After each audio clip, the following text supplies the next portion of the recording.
Welcome to the Charlotte Women's Basketball Press Conference. Just a few storylines before we get started. Charlotte enters this weekend with 2 games remaining, Sunday at Florida Atlantic and Tuesday at home against East Carolina. Deja Lawrence was named the American Athletic Conference Player of the Week, along to the NCAA starting 5. And that'll take us into the first question. Coach, just kind of give us the opening statement. Bye week this week. How do you feel like your team's preparing, for this weekend? I think it was a great week for us to have a bye. I feel like I say that every week we have a bye because you always are, especially in February. Rest is so important in recovery. But I think it was really important for us coming off the week that we had last week, which was 3 games in a week. We went through a lot of adversity with different things kind of just going on in the program. And, I was really proud of the way that our team stepped up. We had multiple players step up to help us have a really great week last week, to pull off 2 fantastic wins. I think our players did everything that we asked them to do, and executed the game plan. Again, had some players offensively we needed more from, and they were able to provide that. And as a result, I feel like we're playing well right now. I really feel like this is the best basketball that we've played. I think we found a really good rhythm. We're sharing the ball the best that we have, and we're playing together, and we're playing for each other. And sometimes when you get to March, that's what matters the most. Or do you have a team that's confident? Do you have a team that feels good? Do you have a team that plays with and for each other? And I feel we have all of those things right now. I mean, certainly, everything can change in a blink in this league. One loss can knock you from 4th to, who knows, probably 11th.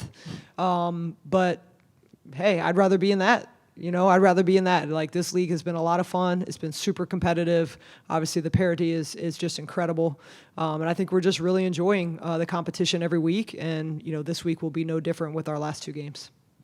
For Coach and Deja, when you kind of going off that, when you look at the league as a whole, you got a cluster at the top, a cluster right there along, 3rd to 4th place. And then just how does it add any kind of importance to these last 2 games, and how do you manage the pressure from a player's perspective of these last 2 games, and how important is that 4th seed? I'll start. I mean, I think, honestly for us, we don't talk about the standings a lot. And so this team has always been better when they focus on themselves and what we need to do and how we need to play. Now, with that being said, we did talk about the standings this week, and it was more, for me, from a confidence standpoint. Like, the start of our conference season was great, the middle was shaky, and now we've won 2 games in a row. And so for me, it was more like, hey, we need to have confidence. We've done enough, to put ourselves in a really great position. Do we have to do more? Absolutely.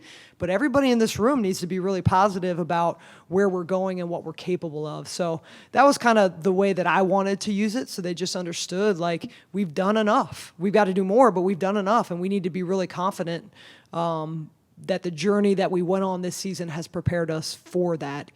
Now we got to focus on just being our very best at FAU.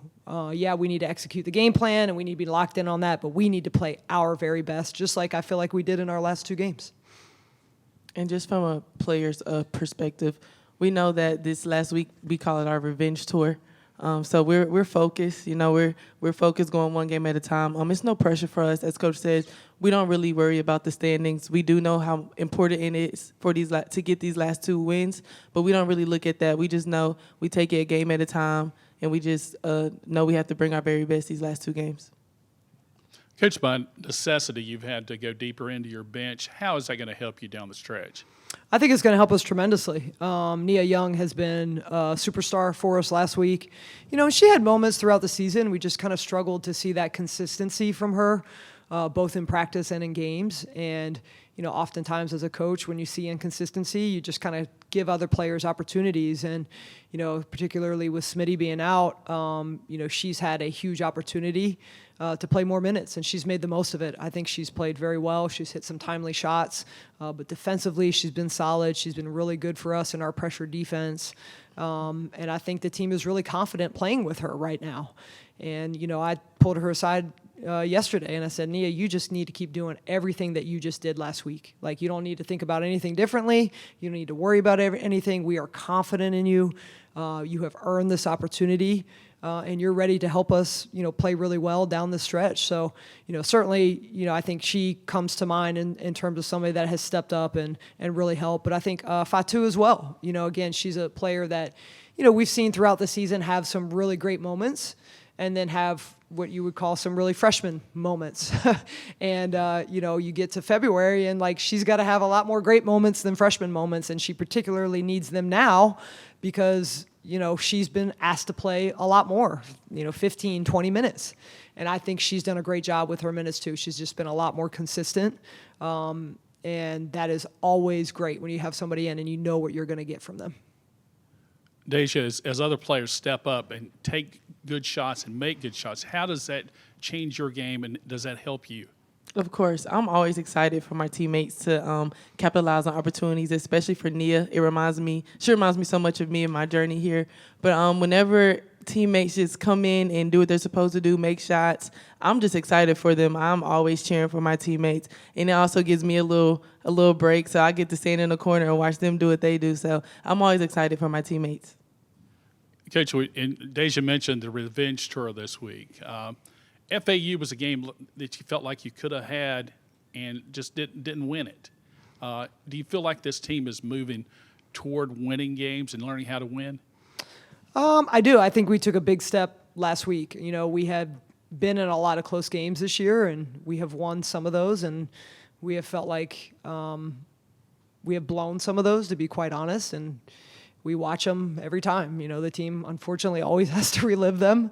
It's not always fun, but it's necessary to learn that when we're in these situations, what we did well and where we need to grow. And, I thought the North Texas game was a great example of us taking a lot of the lessons that we had learned in close games and doing it better and doing it and putting ourselves in a position to win.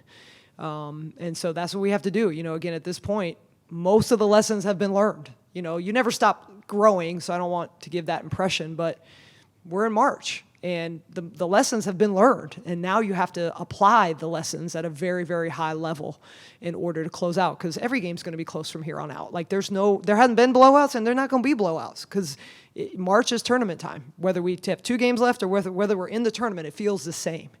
So now is the time to execute. Coach, as you closed out the season, are there any themes going into these last couple of games? Any themes? Themes, yeah. What are you talking about? Yeah, the thing that we're talking about is we have to play together and we have to play connected. The games in conference play, when we've played together and played connected and played for each other, we've been very good and we've beaten the best in this league. And the games where we have not played together, we have not played connected, we have played frustrated, we don't play well. And we know that. That's something that we know. The key for us is when we're in those moments of, maybe feeling frustrated or, maybe getting away from sharing the ball the way that we want to, it's getting ourselves back, and recognizing it and owning that. And so that's what we've been talking about. And that's just not coming from me.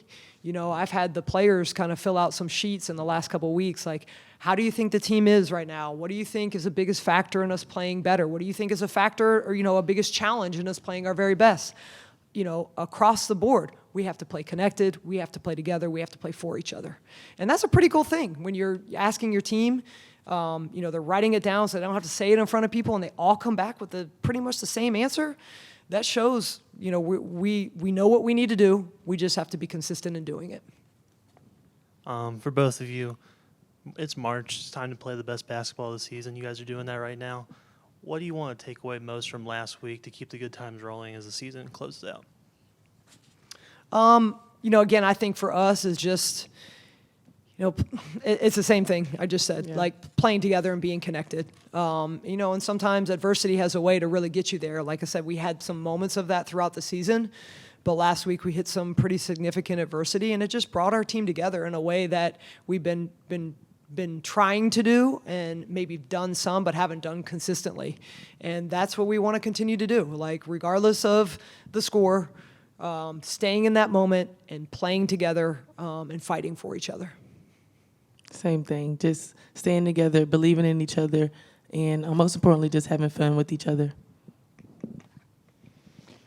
This is for both of you as well. Deja, I'll start with you, and this is kind of more of a philosophical question. if you guys are fortunate to get the double bye, and it feels like this is a debate that's going on in all sports, rest versus rust, where do you guys stand on that?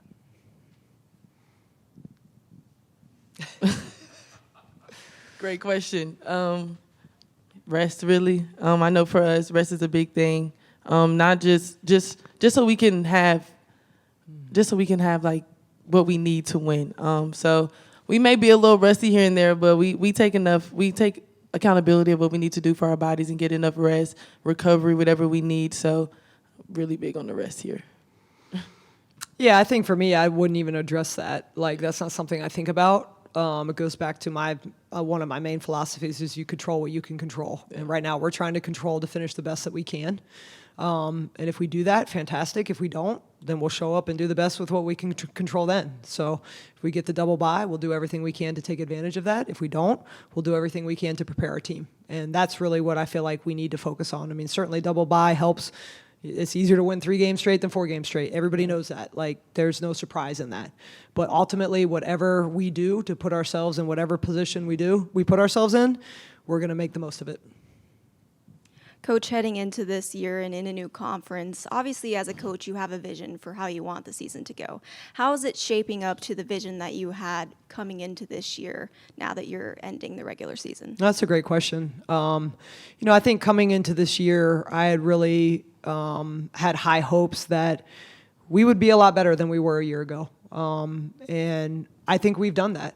I think when you look at the team that we've put together and the obstacles that we've overcome and the improvements that we've made, I think this team has taken some really great steps to elevate themselves and to continue to elevate our program. And we have a huge opportunity here to finish really well.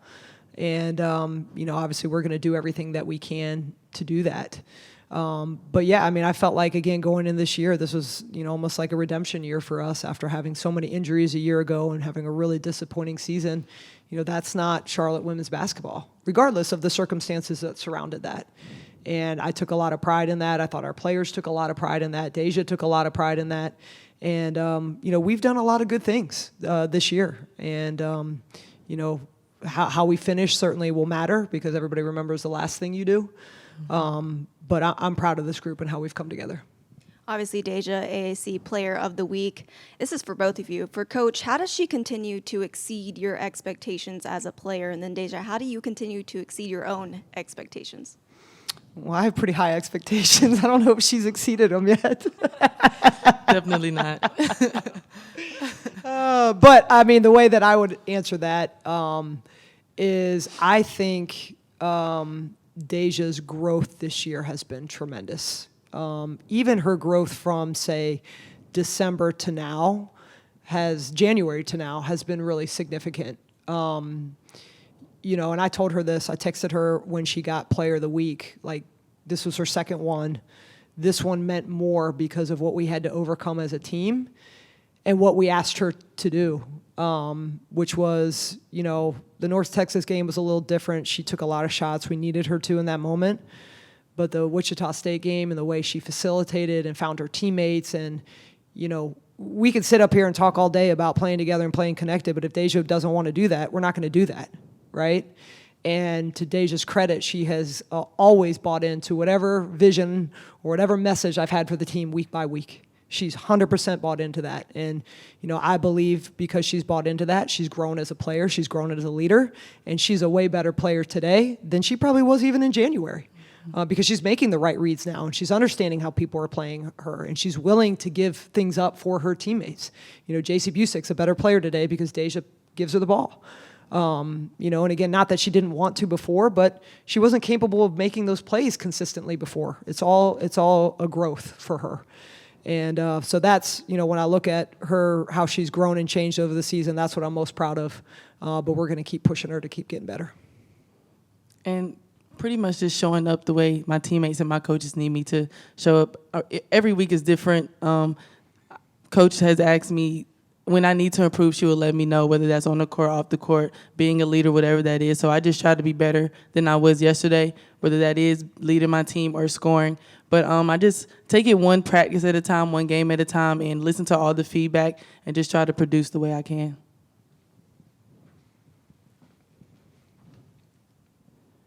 Deja, we talk a lot about the conference honors, player of the week, and you've been on the honor roll 5 times this year. But you were named to the starting 5 last season, and obviously got it this week as well. What does it mean to you to get recognition on a national level? It's always amazing. It's very unexpected. Didn't think.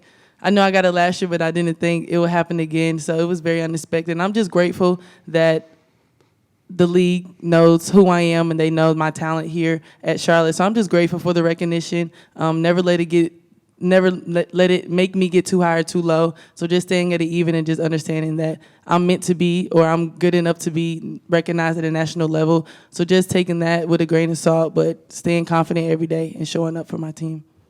Coach, while Florida Atlantic is towards the bottom of the standings win-loss wise, they're second in the league in 3-point percentage. Just kind of talk about the challenges of defending them and the keys for us to come away with a win on Sunday. Well, their record, you can't look at it because they played really well down the stretch. I don't know exactly what their record here is down the stretch, but they have a winning record over their last probably 7 games. And the thing that I think that they have done really well and maybe has helped them is they've had, some players go in and out of their lineup throughout the season, and I think their coaching staff has adjusted really well. And as a result, they play a little bit different than they played when they were losing a lot of games. And that's a credit to them. So I do think, they're a much better team today than we saw a few weeks ago, and they're a heck of a lot better team than they were in January. And I do think they're difficult to guard because they have a lot of kids that can shoot the ball at a very high rate. They put people in smart positions based on their personnel. They have a couple players that do a great job getting downhill, and obviously difficult to help on them if you have shooters sitting everywhere else. So they are tough. They're tough to guard, and we didn't do a good job of that in the last game. I thought in our first game we did not play personnel well. We were just not, for whatever reason, it was just one of those games where we just weren't locked into doing the things that we were supposed to do, and they really took advantage of that. I think the second part is, halfway through the third quarter, fourth quarter, we did not score. And, that was we've had a couple games in conference play where for, different reasons we've hit, just kind of a scoring drought and haven't been able to get out of it. And that was significant for us. And so I do think we'll be better prepared. We had to play FAU last time on a 1-day prep. It was it was part of one of those 3 games in a week, and we had to pick and choose where to take a day off. And so I thought that hurt us because they do a lot of different defenses, and we didn't have a lot of time to prepare for that. It's not an excuse, it's just the truth. Versus, now we have a few days to prepare for them. So I'm hoping that will help carry over the game plan better. But, those are things that I think about when we go down there. We have to play them better, we have to play personnel better, and we have to execute to score.